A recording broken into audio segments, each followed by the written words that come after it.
Assalamualaikum warahmatullahi wabarakatuh. Salam sejahtera untuk kita semuanya. Sebelumnya yang saya hormati Bapak Vicky Fendi selaku dosen pengampu mata kuliah Sistem Akuntansi serta teman-teman yang menonton video ini. Kami dari kelompok 1 akan mempresentasikan materi dari bab 15 dan 16. Tapi sebelum itu izinkan kami memperkenalkan diri terlebih dahulu. Saya Lasma Dwi Kasari dengan NPM akhir 083. Perkenalkan, nama saya Olivia Pratimonega Berlas Dabutar dengan NPM akhir 140. Saya Natasha Silvi, NPM 164. Halo semuanya, perkenalkan nama saya Sapira Puspadewi dengan nomor NPM akhir 170. Saya Petra Triananda Pasaribu dengan NPM terakhir 189. Baik, nama saya Rohmatul Hidayah dengan NPM akhir 274. Nah, selanjutnya adalah mengenai prosedur pencatatan produk jadi. Jadi dalam prosedur ini dicatat harga pokok produk jadi yang didebit ke dalam akun persediaan produk jadi dan dikredit ke dalam akun barang dalam proses. Untuk dokumen sumber yang digunakan adalah laporan produk selesai dan juga bukti memorial, sedangkan catatan akuntansi yang digunakan adalah kartu gudang. Selanjutnya dapat kita lihat sudah tertera bagan alir untuk prosedur pencatatan produk jadi. Proses pada bagian alir ini dimulai ketika bagian gudang mencatat tambahan produk jadi di kartu gudang berdasarkan laporan produk selesai dari bagian produksi. Kemudian harga pokok produk jadi dicatat oleh bagian kartu persediaan dan juga bagian jurnal. Nah, yang pertama pada bagian kartu persediaan itu menghitung harga pokok produk jadi dari laporan produk selesai dan kartu harga pokok produk pesanan, lalu kemudian membuat bukti memorial sebagai dasar pencatatan di kartu persediaan. Selanjutnya di bagian jurnal itu mencatat harga pokok produk jadi di jurnal umum berdasarkan bukti memorial tersebut. Disertai juga dengan kartu harga pokok dan juga laporan produk selesai. Jurnal yang dibuat dalam bagian jurnal ini adalah persediaan produk jadi pada barang dalam proses. Prosedur yang selanjutnya adalah prosedur pencatatan harga pokok produk jadi yang dijual. Jadi prosedur ini adalah salah satu prosedur sistem penjualan selain order, persetujuan kredit, pengiriman, penagihan, dan juga pencatatan piutang. Untuk dokumen sumber yang digunakan adalah surat order pengiriman dan juga faktur penjualan, sedangkan catatan akuntansi yang digunakan adalah kartu gudang, kartu persediaan, dan jurnal umum. Di sini sudah tertera bagian alir atas prosedur pencatatan harga pokok produk jadi yang dijual. Dapat kita perhatikan. Terlihat yang pertama itu pada bagian kartu persediaan. Jadi bagian kartu persediaan secara periodik membuat rekapitulasi harga pokok produk yang dijual selama periode tertentu berdasarkan data yang direkam dalam kartu persediaan. Kemudian total harga produk yang dijual selama periode tertentu dicantumkan dalam rekapitulasi beban pokok penjualan dan kemudian akan dipakai oleh bagian kartu persediaan untuk membuat bukti memorial. Nah, berdasarkan bukti memorial yang dilampiri dengan rekapitulasi beban pokok penjualan, bagian jurnal kemudian akan mencatat harga pokok produk yang dijual ke dalam jurnal umum dengan jurnal beban pokok penjualan pada persediaan produk jadi. Selanjutnya adalah prosedur pencatatan harga pokok produk jadi yang diterima kembali dari pembeli. Nah, retur penjualan dari produk jadi itu menambah kuantitas di kartu gudang dan juga kartu persediaan serta harga pokok sebagai bagian dari retur penjualan. Untuk dokumen sumber yang digunakan dalam prosedur ini yaitu laporan penerimaan barang dan juga memo kredit, sedangkan catatan akuntansi yang digunakan adalah kartu gudang, kartu persediaan, dan jurnal umum atau jurnal retur penjualan jika perusahaan menggunakan jurnal khusus. Nah, untuk bagian alirnya dapat kita perhatikan, jadi pencatatan harga pokok produk jadi yang dikembalikan oleh pembeli itu dilakukan dalam sistem retur penjualan. Hal ini melibatkan pendebitan pada akun persediaan produk jadi dan juga pengkreditan pada akun beban pokok penjualan. Kartu gudang juga diperbarui dengan penambahan kuantitas produk jadi yang diterima kembali pada bagian alir ini. Nah, pada bagian kartu persediaan dan bagian jurnal itu bertanggung jawab mencatat harga pokok produk jadi yang dikembalikan. Kemudian, bagian kartu persediaan itu akan menghitung harga pokok berdasarkan memo kredit dari bagian penerimaan dan data harga pokok per unit dari kartu persediaan. Kemudian, bagian kartu persediaan akan membuat bukti memorial. Terakhir, bagian jurnal akan mencatatnya di jurnal retro penjualan berdasarkan memo kredit yang dilampiri dengan laporan penerimaan barang. Jurnal yang dibuat adalah persediaan produk jadi pada beban produk jadi. Selanjutnya ada catatan akuntansi. Catatan akuntansi yang digunakan dalam sistem penghitungan fisik persediaan adalah yang pertama ada kartu persediaan, yaitu catatan yang digunakan untuk mencatat penyesuaian terhadap data persediaan atau kuantitas dan harga pokok total yang tercantum dalam kartu persediaan oleh bagian kartu persediaan berdasarkan hasil penghitungan fisik persediaan. Yang kedua ada kartu gudang, yaitu catatan digunakan untuk mencatat penyesuaian terhadap data persediaan atau kuantitas yang tercantum dalam kartu gudang yang diselenggarakan oleh bagian gudang berdasarkan hasil penghitungan fisik persediaan. Yang ketiga ada jurnal umum, yaitu dalam sistem penghitungan fisik persediaan, jurnal umum digunakan untuk mencatat jurnal penyesuaian atas akun persediaan karena adanya perbedaan antara saldo yang dicatat dalam persediaan dengan saldo menurut penghitungan fisik. Selanjutnya ada fungsi yang terkait. Yang pertama ada panitia penghitungan fisik persediaan. Panitia ini berfungsi untuk melaksanakan penghitungan persediaan dan menyerahkan hasil penghitungan tersebut kepada bagian kartu persediaan untuk digunakan sebagai dasar penyesuaian terhadap catatan persediaan dalam kartu persediaan. Seperti telah disebutkan di atas, panitia penghitungan fisik persediaan terdiri dari pemegang kartu penghitungan, penghitung, dan pengecek.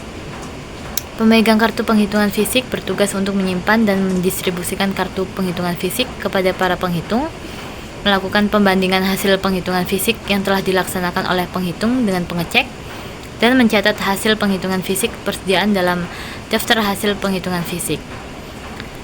Penghitung bertugas melakukan penghitungan pertama terhadap persediaan dan mencatat hasil penghitungan tersebut ke dalam bagian kartu penghitungan fisik, serta menyobek bagian kartu tersebut untuk diserahkan kepada pemegang kartu penghitungan fisik.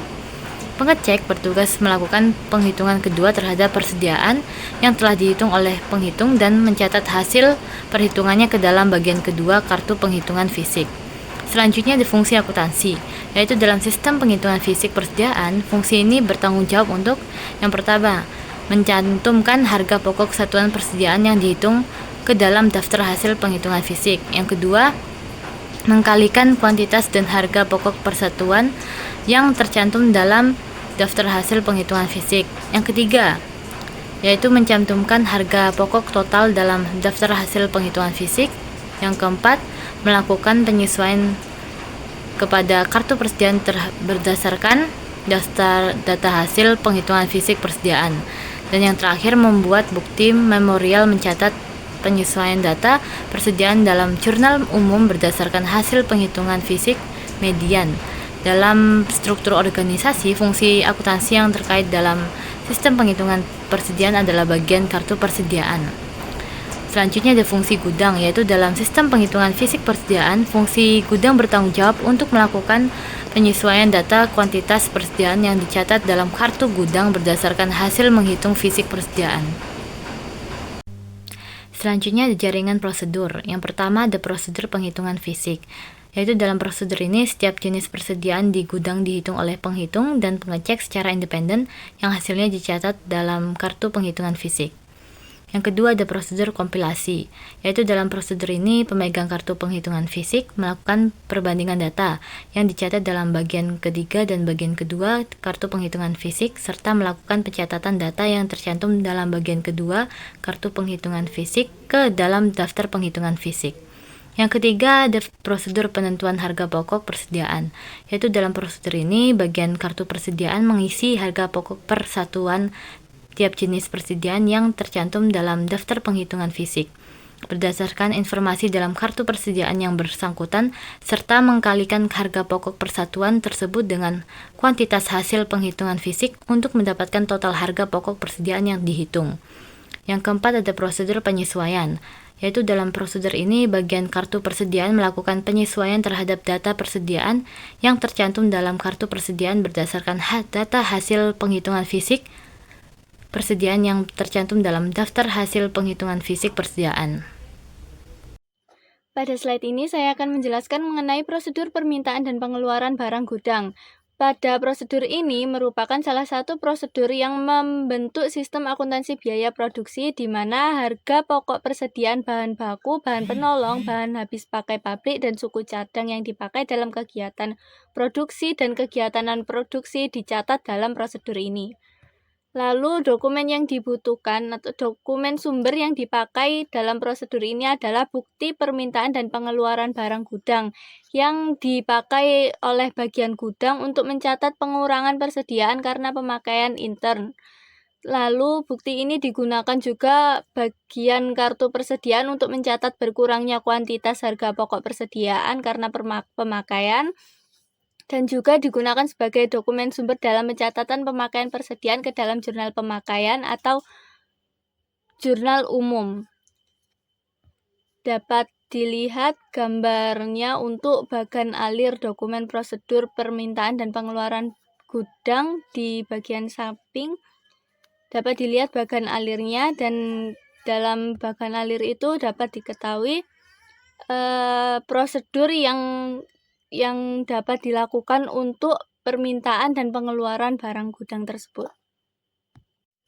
Selanjutnya terdapat prosedur pengembalian barang gudang, di mana transaksi ini mengembalikan barang gudang dengan mengurangi biaya dan menambah persediaan barang di gudang. Jurnal yang dibuat untuk mencatat transaksi tersebut dalam jurnal umum dapat dilakukan dengan mendebit persediaan bahan baku, bahan penolong, bahan habis pakai, dan suku cadang pada barang dalam proses bahan baku, biaya overhead pabrik sesungguhnya, dan beban-beban lainnya. Lalu dokumen sumber yang digunakan dalam prosedur pengembalian barang gudang ini adalah bukti pengembalian barang gudang, di mana dokumen ini digunakan oleh bagian gudang untuk mencatat tambahan kuantitas persediaan ke dalam kartu gudang. Dokumen ini juga dipakai oleh bagian kartu persediaan untuk mencatat penambahan kuantitas harga pokok persediaan ke dalam kartu persediaan, serta untuk mencatat berkurangnya biaya ke dalam kartu biaya, dan untuk mencatat pengembalian barang gudang ke dalam jurnal. Pada gambar di slide ini itu adalah bagan alir dokumen produksi pengembalian barang gudang. Dalam gambar ini, dengan bantuan bagan alir ini kita dapat mengetahui bagaimana prosedur dalam pengembalian barang gudang tersebut.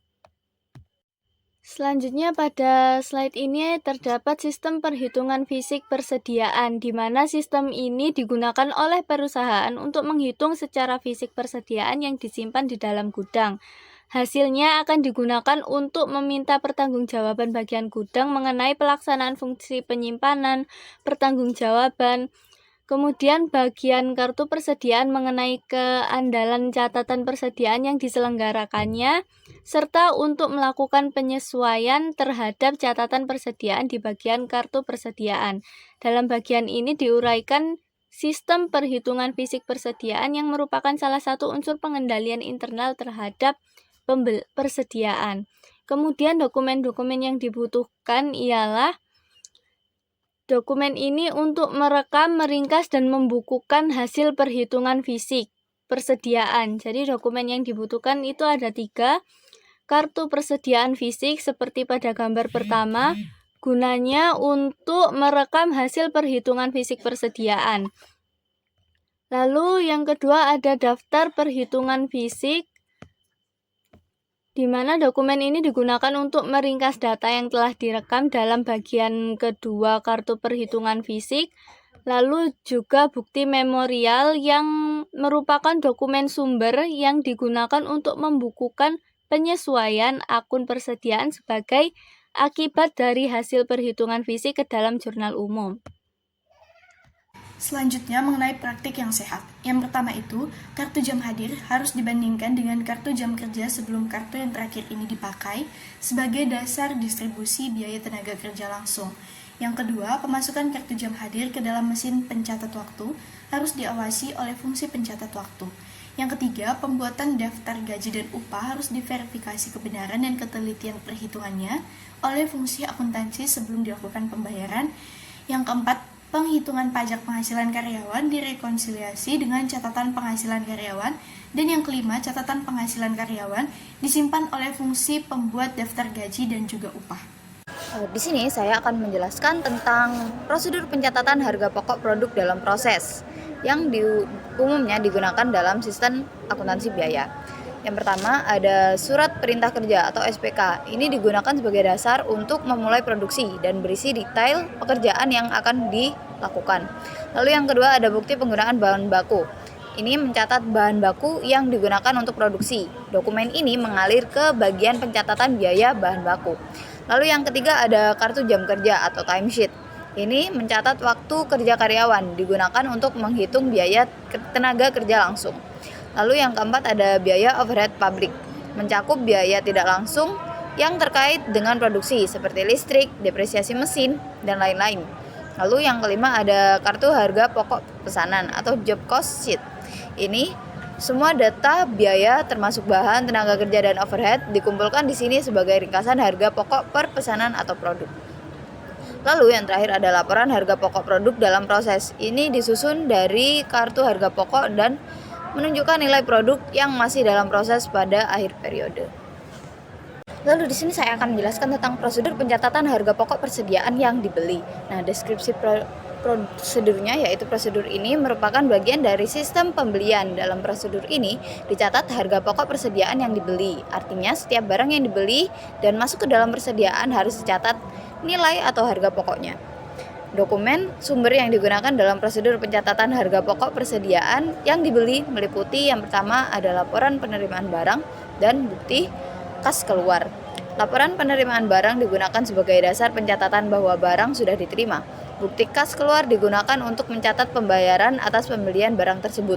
Selanjutnya, bukti kas keluar dicatat dalam register dan di jurnal sebagai berikut, di mana persediaan berada di debit dan kas ada di kredit.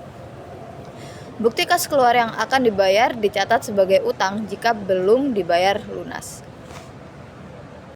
Untuk selanjutnya saya akan menjelaskan tentang prosedur pencatatan harga pokok persediaan yang dikembalikan kepada pemasok. Prosedur ini juga merupakan bagian dari sistem pembelian dan bertujuan untuk memastikan bahwa barang yang dikembalikan dicatat dengan benar, sehingga nilai persediaan dan kewajiban perusahaan kepada pemasok dapat diperbarui.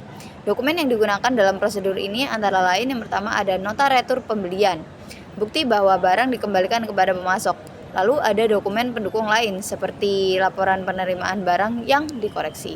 Pencatatan jurnal yang dilakukan adalah utang usaha berada di debit sebesar nilai barang yang dikembalikan jika pembelian belum dibayar. Lalu ada persediaan di kredit sebesar nilai barang yang dikembalikan. Jika pembelian sudah dibayar, maka perusahaan akan menerima kas atau pengurangan pembayaran dari pemasok.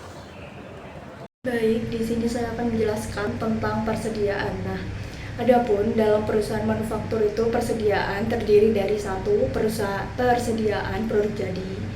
Lalu transaksi yang ada di dalamnya ada satu produk selesai diproduksi, lalu penjualan, setelahnya itu retur penjualan, dan yang terakhir adalah penghitungan fisik persediaan. Nah, lalu ada sistem dan prosedur. Nah, sistem dan prosedurnya yang pertama itu pencatatan harga pokok produk jadi yang diproduksi. Lalu selanjutnya pencatatan harga pokok produk jadi yang dijual. Lalu yang selanjutnya pencatatan harga pokok produk jadi yang diterima kembali dari pembeli. Lalu yang terakhir sistem penghitungan fisik persediaan. Nah, lalu next yang kedua ada persediaan produk dalam proses, di mana transaksi yang ada yang terkandung di dalamnya ada satu produk selesai diproduksi, ada readjustment penyesuaian, lalu ada penghitungan fisik persediaan. Nah, sistem dan prosedurnya yaitu ada pencatatan produk jadi, prosedur penyesuaian persediaan produk dalam proses, lalu ada sistem penghitungan fisik persediaan. Lalu next yang ketiga ada persediaan bahan baku. Nah, adapun transaksi yang terkandung di dalamnya ada pembelian, retur pembelian, permintaan barang gudang untuk produksi, lalu pengembalian barang gudang, dan terakhir penghitungan fisik persediaan. Nah, sistem dan prosedurnya yaitu ada satu, pencatatan harga pokok bahan baku yang dibeli, lalu pencatatan harga pokok bahan baku yang dikembalikan ke pemasok, lalu yang ketiga prosedur permintaan dan pengeluaran barang gudang, yang keempat ada pencatatan tambahan harga pokok karena pengembalian barang gudang, dan yang terakhir adalah sistem penghitungan fisik persediaan. Lalu next yang keempat ada persediaan bahan penolong, di mana transaksi yang terkandung di dalamnya ada satu pembelian, kedua retur pembelian, yang ketiga pemakaian barang gudang untuk biaya overhead, lalu yang keempat adalah pengembalian barang gudang, lalu yang terakhir adalah penghitungan fisik persediaan. Nah, sistem dan prosedur yang terkandung dalamnya yaitu satu, pencatatan harga pokok bahan penolong yang dibeli, lalu yang kedua pencatatan harga pokok bahan penolong yang dikembalikan, lalu ada prosedur permintaan dan pengeluaran barang gudang, lalu ada pencatatan tambahan harga pokok karena pengembalian barang gudang, dan yang terakhir adalah sistem penghitungan fisik persediaan. Nah, lalu yang terakhir ada jenis persediaan perlengkapan pabrik atau suku cadang. Nah, transaksi yang terkandung dalamnya yaitu ada pembelian, retur pembelian, pemakaian barang gudang untuk biaya overhead administrasi dan pemasaran, lalu ada pengembalian barang gudang dan penghitungan fisik persediaan. Nah, sistem dan prosedurnya yaitu satu, pencatatan harga pokok perlengkapan atau suku cadang yang dibeli, lalu pencatatan harga pokok yang dikembalikan ke pemasok, lalu prosedur permintaan dan pengeluaran barang gudang. Lalu ada pencatatan tambahan harga pokok karena pengembalian barang gudang, dan ada sistem penghitungan fisik persediaan dalam perusahaan dagang.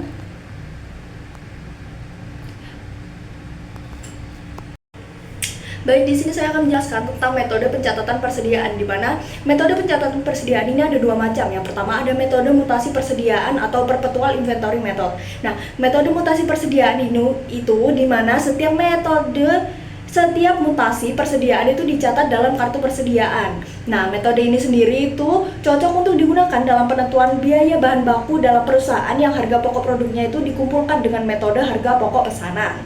Lalu next yang kedua ada metode persediaan fisik, di mana dalam metode persediaan fisik ini hanya tambahan persediaan dari pembelian saja yang dicatat, sedangkan mutasi untuk berkurangnya persediaan karena pemakaian tidak dicatat dalam kartu persediaan. Nah, metode ini itu cocok digunakan dalam penentuan biaya bahan baku dalam perusahaan yang harga pokok produknya itu dikumpulkan dengan metode harga pokok proses. Nah, untuk mengetahui harga pokok persediaan yang dipakai atau dijual itu harus dilakukan penghitungan fisik sisa persediaan yang masih ada di gudang pada akhir periode akuntansi. Nah, untuk memperoleh harga pokok persediaan yang dipakai selama periode akuntansi yang bersangkutan itu caranya dengan menambah harga pokok persediaan awal periode dengan harga pokok persediaan yang dibeli selama periode, lalu dikurangi dengan harga pokok persediaan pada akhir periode. Nah, metode yang umum digunakan dalam pencatatan persediaan bahan baku itu adalah metode FIFO untuk menentukan harga pokok bahan baku yang dipakai dalam produksi.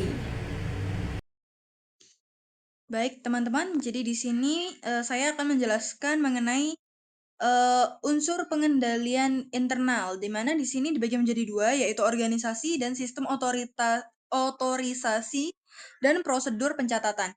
Di mana pada organisasi, perhitungan fisik persediaan harus dilakukan oleh suatu panitia yang terdiri dari fungsi pemegang kartu perhitungan fisik, fungsi perhitungan, dan fungsi pengecekan. Hal itu untuk menjamin ketelitian dan keandalan data yang dihasilkan dari kegiatan perhitungan fisik persediaan. Panitia yang dibentuk untuk melaksanakan kegiatan tersebut harus terdiri dari 3 kelompok, yakni pemegang kartu perhitungan fisik, penghitung, dan pengecek. Selain itu, panitia yang dibentuk harus terdiri dari karyawan selain karyawan fungsi gudang dan fungsi akuntansi persediaan dan biaya, karena karyawan di kedua bagian inilah yang justru harus dievaluasi tanggung jawabnya atas persediaan. Nah, tujuan dari perhitungan fisik persediaan adalah untuk meminta pertanggungjawaban mengenai barang yang disimpan oleh fungsi gudang dan pertanggungjawaban mengenai ketelitian dan keandalan data persediaan yang dicatat pada kartu persediaan di fungsi akuntansi persediaan. Nah, lalu pada sistem otorisasi dan prosedur pencatatan, daftar hasil perhitungan fisik persediaan ditandatangani oleh Ketua Panitia Perhitungan Fisik Persediaan. Daftar hasil perhitungan fisik berisikan informasi hasil perhitungan fisik persediaan. Daftar ini merupakan dokumen sumber sebagai dasar untuk penyesuaian kartu persediaan dan kartu gudang, serta merupakan dokumen pendukung bukti memorial yang dicatat dalam jurnal umum. Lalu pencatatan hasil perhitungan fisik persediaan didasarkan atas kartu perhitungan fisik yang telah diteliti kebenarannya oleh pemegang kartu perhitungan fisik. Jadi pencatatan ke dalam daftar hasil perhitungan fisik itu harus didasarkan atas dokumen sumber, yaitu kartu perhitungan fisik, yang telah diteliti kebenarannya oleh pemegang kartu perhitungan fisik. Nah, hal ini tuh dimaksudkan agar setiap dokumen sumber dibuat atas dasar data yang dijamin ketelitiannya. Lalu, harga satuan yang dicantumkan dalam daftar hasil perhitungan fisik itu berasal dari kartu persediaan yang bersangkutan. Jadi, harga satuan yang dicantumkan dalam daftar fisik perhitungan fisik adalah diambil dari kartu persediaan yang bersangkutan dalam prosedur penetapan harga atau pricing procedure. Kemudian, penyesuaian terhadap kartu persediaan itu didasarkan pada informasi, yakni kuantitas maupun harga pokok total tiap jenis persediaan yang tercantum dalam daftar perhitungan fisik. Jadi, hasil perhitungan fisik itu digunakan untuk meminta pertanggungjawaban fungsi gudang mengenai pelaksanaan fungsi penyimpanan dan untuk meminta pertanggungjawaban fungsi akuntansi persediaan mengenai ketelitian dan keandalan informasi persediaan. Baik, pada slide ini saya akan menjelaskan mengenai praktik yang sehat, di mana di dalamnya terdiri dari kartu perhitungan fisik bernomor unit tercetak, dan penggunaannya itu dipertanggungjawabkan oleh fungsi pemegang kartu perhitungan fisik. Hal ini terjadi untuk menghindari tidak dicatatnya hasil perhitungan fisik persediaan. Dokumen yang dipakai sebagai alat untuk merekam hasil perhitungan fisik harus bernomor urut tercetak, dan pemakaian nomor urut tersebut itu harus dipertanggungjawabkan oleh pemegang kartu persediaan fisik. Kemudian yang kedua, perhitungan fisik setiap jenis persediaan dilakukan 2 kali secara independen. Pertama kali oleh perhitungan dan kedua kali itu oleh pemasok. Hal ini tuh dilakukan untuk menjamin ketelitian perhitungan fisik persediaan. Perhitungan tiap jenis persediaan itu harus dilakukan 2 kali. Perhitungan pertama dilakukan oleh perhitungan dan hasilnya direkam dalam kartu perhitungan fisik bagian 3. Hasil perhitungan ini kemudian dicek kebenarannya oleh pengecek dengan cara melakukan perhitungan kedua secara independen. Kemudian hasil perhitungan kedua ini tuh direkam dalam kartu perhitungan fisik bagian kedua. Kemudian poin ketiga yaitu kuantitas dan data persediaan yang lain yang tercantum dalam bagian ketiga dan bagian kedua. Kartu perhitungan fisik dicocokkan oleh pemegang kartu perhitungan fisik sebelum data yang tercantum dalam bagian kedua kartu perhitungan fisik itu dicatat dalam daftar hasil perhitungan fisik. Jadi, kartu perhitungan fisik bagian kedua itu merupakan dokumen sumber bagi pencatatan dalam daftar hasil perhitungan fisik.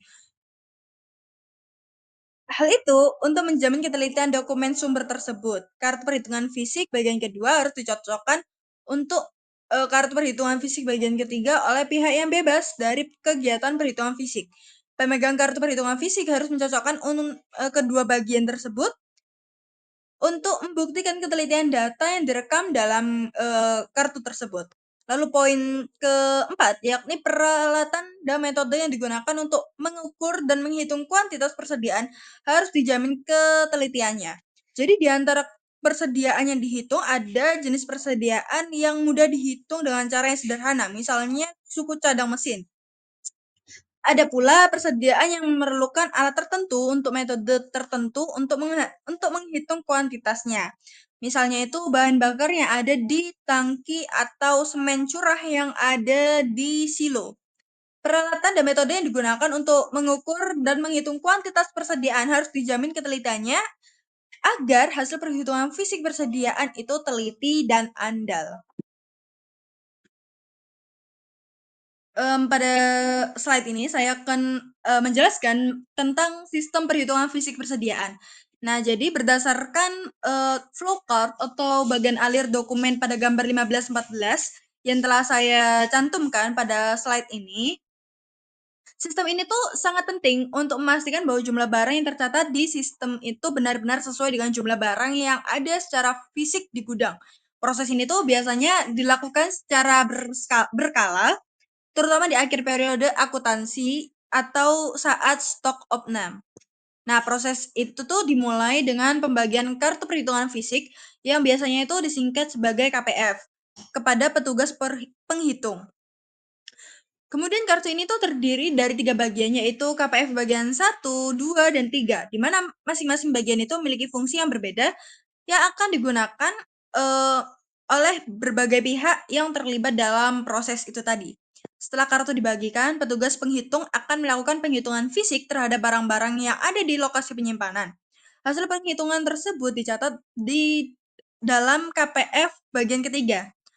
Kemudian kartu ini tuh digantung di rak atau tempat penyimpanan barang sebagai penanda bahwa barang tersebut tuh sudah dihitung. Setelah proses hitung pertama itu selesai, akan dilakukan pengecekan ulang oleh petugas lain menggunakan KPF bagian 1 dan bagian 2. Tujuannya adalah untuk memastikan bahwa hasil perhitungan itu benar-benar akurat. Jika hasil perhitungan pertama dan kedua itu cocok, maka hasil tersebut dicatat dalam daftar hasil perhitungan fisik atau DHPF. Namun jika tidak cocok, maka barang yang bersangkutan harus dihitung ulang agar hasilnya itu sesuai. Setelah data hasil perhitungan dianggap sesuai atau benar, bagian administrasi akan mengambil alih untuk melakukan proses penilaian. Mereka akan mengisi harga pokok per unit barang dan menghitung total nilai persediaan. Kemudian dibuatlah bukti memorial, yaitu dokumen resmi yang digunakan untuk pencatatan ke dalam sistem akuntansi. Lalu bukti memorial ini digunakan untuk mencatat data ke dalam jurnal umum. Jika terdapat selisih di antara jumlah fisik dengan pencatatan sebelumnya, maka akan dilakukan penyesuaian melalui prosedur akuntansi yang berlaku. Semua dokumen ini baik DHPF maupun bukti memorial kemudian digunakan untuk memperbarui kartu persediaan dan kartu gudang agar data stok benar-benar sesuai dan andal. Setelah semua langkah selesai, semua proses penghitungan fisik persediaan dinyatakan selesai. Hasil ini akhirnya adalah data persediaan yang telah diverifikasi dan disesuaikan dengan kondisi nyata atau kondisi fisik di dalam gudang. Dengan sistem ini, perusahaan bisa menjaga keakuratan data persediaan, mencegah kehilangannya barang, dan meningkatkan keandalan dalam laporan keuangan. Pengendalian internal pun menjadi lebih kuat karena proses ini tuh melibatkan beberapa pihak secara terpisah, mulai dari penghitungan, pengecekan, hingga pencatatan akuntansi. Nah, dengan begitu, penjelasan saya sudah selesai. Baik, dengan demikian berakhir sudah presentasi dari kelompok kami. Jika ada kesalahan kata, mohon dimaklumi. Wassalamualaikum warahmatullahi wabarakatuh.